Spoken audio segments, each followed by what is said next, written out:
see you, man. my friend. Good to Hey, see you, man. For real, I'm so excited to be in the studio. I see a lot of things going on in the background. I wish I could stay and watch you. Well, actually, maybe I could come. Sure, back man. Absolutely. No, it's been a crazy week just in trying to try out some new things and really just kind of get down to the art of kind of what some of this is, which is just problem solving. You know, it's just trying to throw some stuff against the wall, see what sticks, and just try to all right, find out what didn't work, and then try to find a creative way to solve that problem and get to the end solution, which is hopefully a nice picture. So all this in the background, you have a piece of plexiglass up there. What do you? Just give me a brief run through what you're. Yeah, the last time I used that plexiglass was when I shot Johnny Manziel for the cover of Time magazine. So it weighs somewhere between 400 and 600 pounds. And so it's a pain to work with, and it's a pain to move. But we've got it on two sections, bridging two sections of scaffolding, so it's about 6 feet off the ground. Got a light, tight box down underneath to kill off any reflection, and then camera stays down there. I'm down there part of the time. Sometimes we're looking at things on an app and being able to view whatever and whoever I have on top of the plexiglass, and just try out some new techniques, some different things that I haven't seen, and that's the kind of the fun and the art of it all for me, is just trying to push the creative boundaries, because so much in photography has been done over the decades, and it's just trying to put your own unique spin on something and try to show something a little bit different. Right. Now, you mentioned Time magazine. You're one of very few photographers that's ever been featured on Time magazine. Is that correct? Yeah, especially between that and Sports Illustrated. I mean, there's only a handful of us in history that have had covers of both. You know, I've been blessed to work with some of the best editorial outlets in the world, and also on the commercial side of things. And so it's fun. It's been a tough road. It's certainly very challenging and not for the faint of heart, but it's exhilarating at the same time. So, and it's humbling. It's kind of like playing golf. I mean, it can be very humbling, especially when things go sideways and things don't go according to plan. And then, you know, when you're looking through pictures, like I said, you know, I'm very harsh and I'm very self-critical, and I look through all my pictures and I see all the flaws, and I'm like, all right, how do I improve? Because that's what it's all about, is learning from mistakes and figuring out a way to improve and constantly better yourself. So I totally understand where you're coming from with that. Tell me a little bit about how your journey in photography. Sure. You know, I grew up around it. When I was young, we always had a camera around the house. My mom and my dad both enjoyed taking pictures.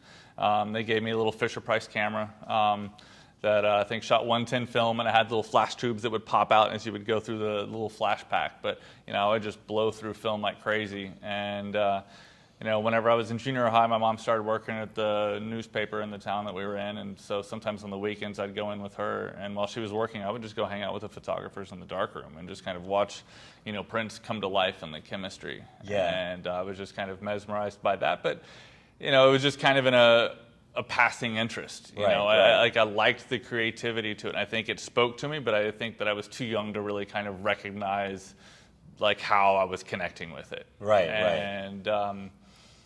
And then in high school, my mom ended up becoming a teacher at the high school where I grew up, teaching photojournalism, newspaper, and yearbook. And so I took her photo class, and that semester when we were taking a class, Ansel Adams had a traveling exhibit come through town, so I got to go see, you know, his prints that he did, and just get blown away by a landscape and the tones and the composition. And that was the first time like I felt like photography like really grabbed a hold of me, even though like as a kid I'd go over to my grandparents' house, and my grandfather always had Time magazine, Sports Illustrated, National Geographic on the coffee table, and that's when I really started consuming, although I was unaware of it, consuming the best photography there was. Wow, that's so crazy. It's just kind of it's always been a part of my life, even though at times I didn't realize how much of a part of my life it was. And then it wasn't until college that I was like, all right, this is kind of what I'm meant to do. And then afterwards, whenever I graduated, because, you know, I spent probably more time out partying than I should have in school, but at the same time I would spend all night until 3, 4 o'clock in the morning in the darkroom, just like watching a print come alive and just really falling in love with the creative process. So you're like, so that was what I was going to ask you. What drew you in, the creative process? Absolutely, yeah. And just, I mean, the first time, like when working with film, when you watch a print just come to life on a piece of paper, I mean, there's something magical about that moment. And for me, I was like, all right, that's cool. And then at that point, I'm like, all right, well, how can I, you know, these are the rules of photography. How do I break all those rules? You know, how do I do something different and really kind of push the boundaries? And that's when I think that I really got energized and became even more passionate about it and said, all right, how do I keep doing this to elevate myself?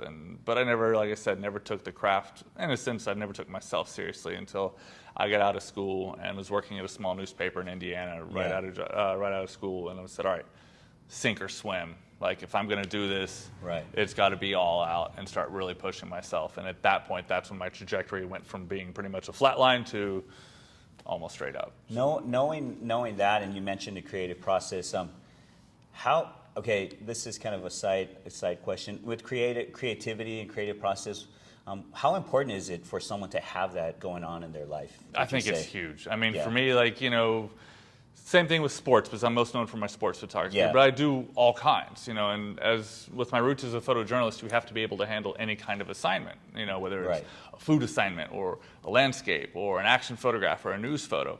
But it all boils down to fundamentals. Same thing with athletes. Like, to be the best in the game, you have to have really solid fundamentals because everything builds upon that. Right. Creativity is the same way. And whenever you have, you know, a certain level of creativity in your life and you're pushing yourself, it's amazing what you can then do to elevate yourself regardless of your career, Right. to become more successful. You become almost ambidextrous, so to speak. For sure. Let's just say. For sure. What is there a particular photographer that you would say is? I know you mentioned you dropped Ansel Adams, right? Mm-hmm.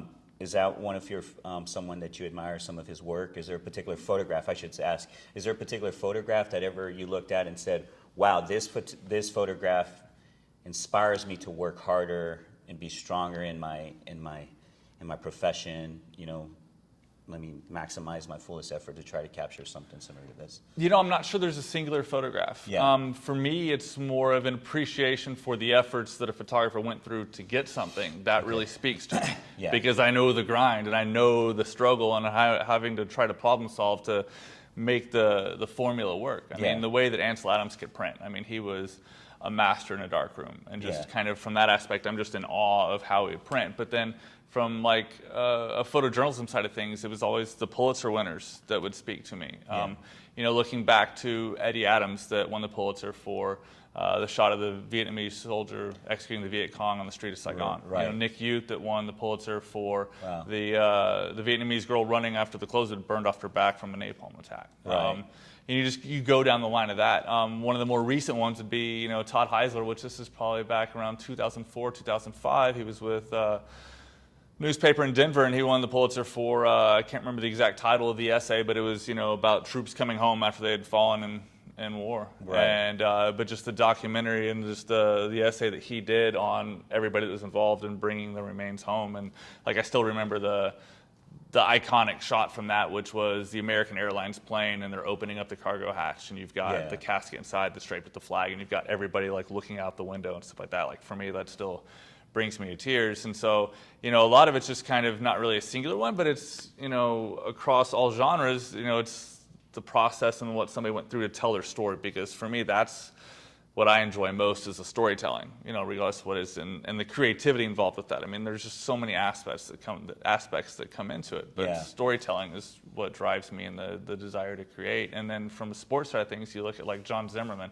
who was the guy that kind of did stuff that nobody had done before back in Right. Sports Illustrated decades ago. And then I was fortunate to kind of be kind of on a family tree of lineage of photographers that studied under one another all the way down. And so I got to kind of come from that. So it's been fun to do that. He was one of the first ones to ever do plexi. Actually, he did it on actual glass with a baseball player. I can't remember who it was, but I want to say it's back in the 40s or 50s. Wow, And dang. so, you know, and they did it on actual glass, which is, Yeah. you know, far different. So, you know, I've got an appreciation, and that's the thing is, like, you know, I have an appreciation for what came before. Right. And, you know, a country music lyric I heard one time was someone that said, "I like to take a little of where I've been to where I'm going." That's and that's nice, kind of yeah. that same concept. So, Yeah, that kind of keep it expanding on the ideas of Exactly. other people, huh? Exactly. What is, on a personal side, what does photography mean to you? Like, and how has it helped you develop as a, you know, in your, I guess as a man, and how you go about your daily living?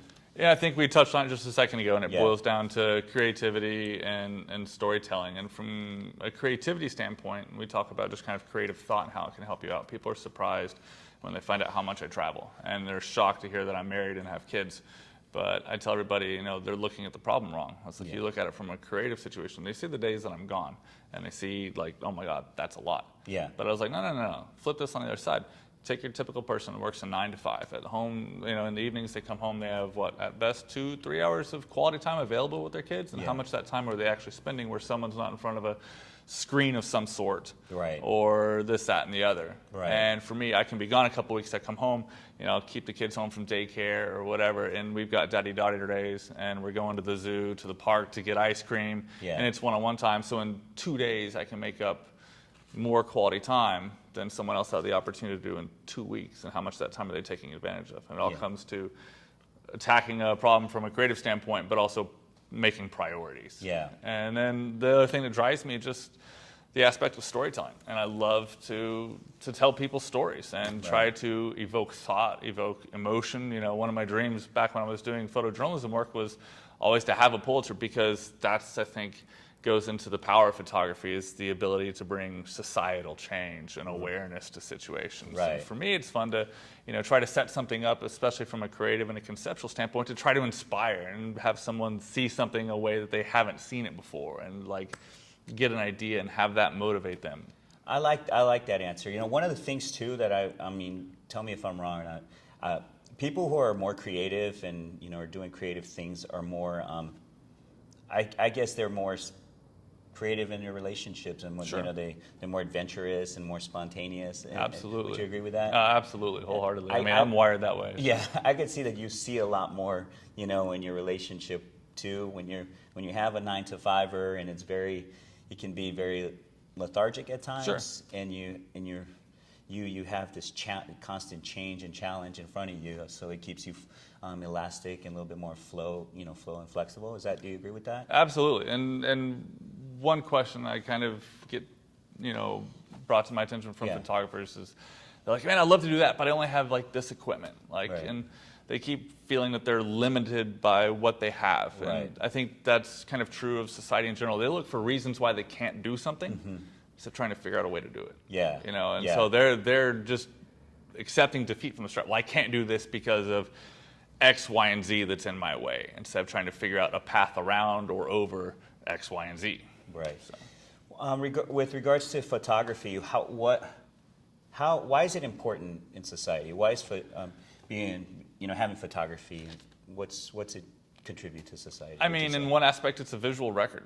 And I think it's really important. I think that if you look back to, key moments in life, whether it's from a news situation and you remember certain things, your mind is able to recall a still image a lot easier and a lot more vividly than a motion picture clip.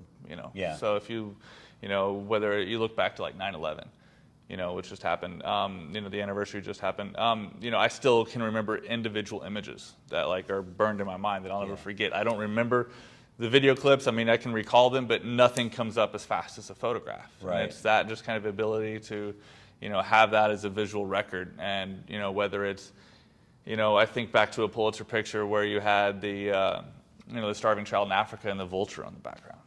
Right. I can't think of anything more powerful to bring on attention to a topic and a social issue, and bring awareness and then hopefully change. And I think that's one of the more powerful things about it, is the ability to bring apart awareness and change, but then from a creative standpoint, inspiring and showing somebody something new, and get somebody's, brain to kind of wake up and see something and have an idea, even if it's not photography, but just kind of have that give them an idea and a spark that they can then hopefully take and apply to their life. Yeah, I could see that too. You could be a builder, it would help you restructure things and restructure social issues and maybe address social issues, bring awareness. So yeah, I agree with you 100%. In fact, when you were running through those imagery, the first thing I started seeing my Rolodex, Sure. started just seeing those visuals Right, as well. right. That's awesome. What advice would you give someone who is, like you had mentioned, that people have they make excuses on why they are not, they want to do this, they want to be a photographer, right. they want to transition from being a hobbyist to being a professional photographer. What advice would you give somebody? See, that's a tough one. The photography market is really oversaturated, but that shouldn't be a reason for someone that's passionate about it to not pursue it. Because it's daunting, it's exhausting, it's challenging, it's trying, it's humbling, and it's exhilarating, and it's fun. Yeah. And it's, I can't imagine myself doing anything else. So the main thing is, if you're going to do it, you just have to go all in. I mean, you've got to have the confidence to bet on yourself, and telling yourself that, you're going to overcome obstacles, and you're going to have setbacks, and how are you going to think creatively to get around that, to push yourself to the next level, to do something different. And it's just being relentless, and that thought and that conviction that you're going to do that, and you're not going to accept the other. Because as oversaturated as everything is, and how we are flooded with images every single day, the cream still does rise to the top. Yeah, I agree. That was one thing when I created this more digital media company, was that I had to start developing a relationship. I didn't, my aspirations, I had worked in a television studio as well as a producer when I was in college at Baylor,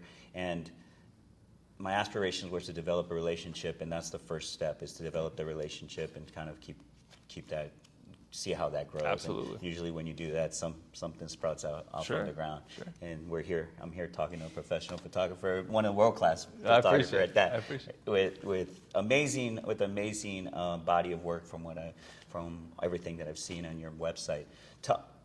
Speaking of which, name one particular project that stands out in your mind that you go, this was my favorite. This was my favorite project, and give me the reasons why it was your favorite project. Oh man, that's a tough Or one. one of your favorite projects. Yeah, I mean, that's a tough thing. I can think of a couple assignments, and that were just really, really tough to beat. Yeah. One of them would be in 2016, director of photography at ESPN called me up and asked me how busy my summer and my fall was. And it was pretty booked up, but I told him for the right project, it could become flexible. And he said, well, we think the Cubs are going to win the World Series, so I want you to spend the rest of the year with the Cubs starting next week. So in 2016, when they won it all, I was with them from before the All-Star break all the way through Game 7 of the World Series. So getting to document that is something that, that's definitely probably number one. And then number two, I do a lot of horse racing stuff, and with that I get to do a lot of remote cameras. And so I'll have, 10, 15, 20 cameras mounted all over a track. And so that's when I get to really be creative and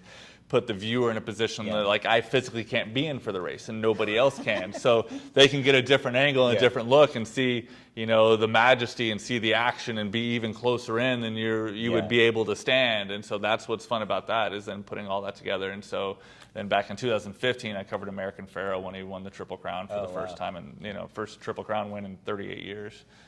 So that was fun. I covered the Kentucky Derby, which I think was about my 9th or 10th Derby, and then also the Belmont in that run. So those two are up there. I mean, they were both undertakings. I mean, the Cubs one just because it was so long, and it's rare that you get to follow and be on a project for that amount of time and have the resources we had available was pretty special. And then, just to be able to document history, I mean, that's what's a lot of fun. So those are fantastic events to cover. So here I am, thinking that you were on top of the gate, shooting. The camera's up there. The camera's up there. Remote. Yeah, I've been at a track before, a smaller track, and the starter was like, if you want to shoot from the start of the gate, you can. I was like, but that gate rocks. I'm like, no, I've got to leave that to the remote. That must be so cool to do, just to shoot. I saw some of your pictures with one of the derbies. I was like, holy smokes, those are really cool pictures. Yeah, no, it's an experience. It's a lot of work though, and people don't see it. Derby day, we're there 5 o'clock in the morning, and we're not out of there until 11 o'clock midnight. I mean, they're long days, and everybody's like,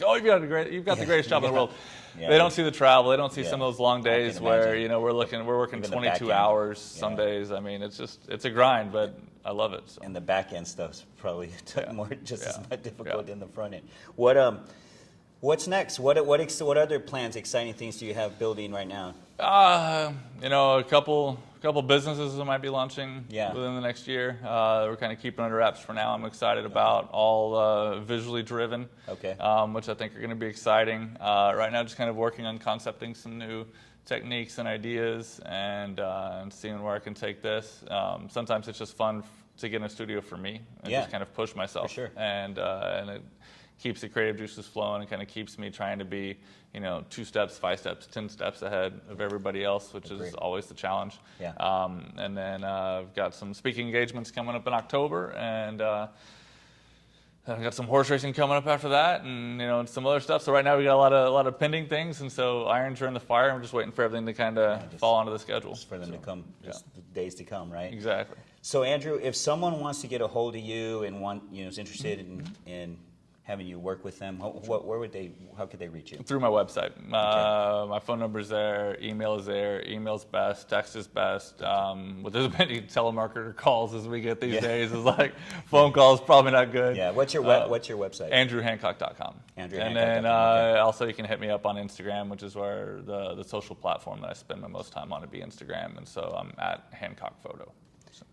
Andrew, I got to tell you, I have great admiration and respect Thanks, for the work brother. that you're putting out. I know because I'm on the media side of things from digital media portion of film and stuff like that. So I really appreciate everything you're doing to contribute to influencing sports and culture and all that stuff. So I want to let you know, I really appreciate you taking the time to be our first guest for the Next Level Thinkers. Thanks for having me. I look forward to seeing what you do next. For sure, man.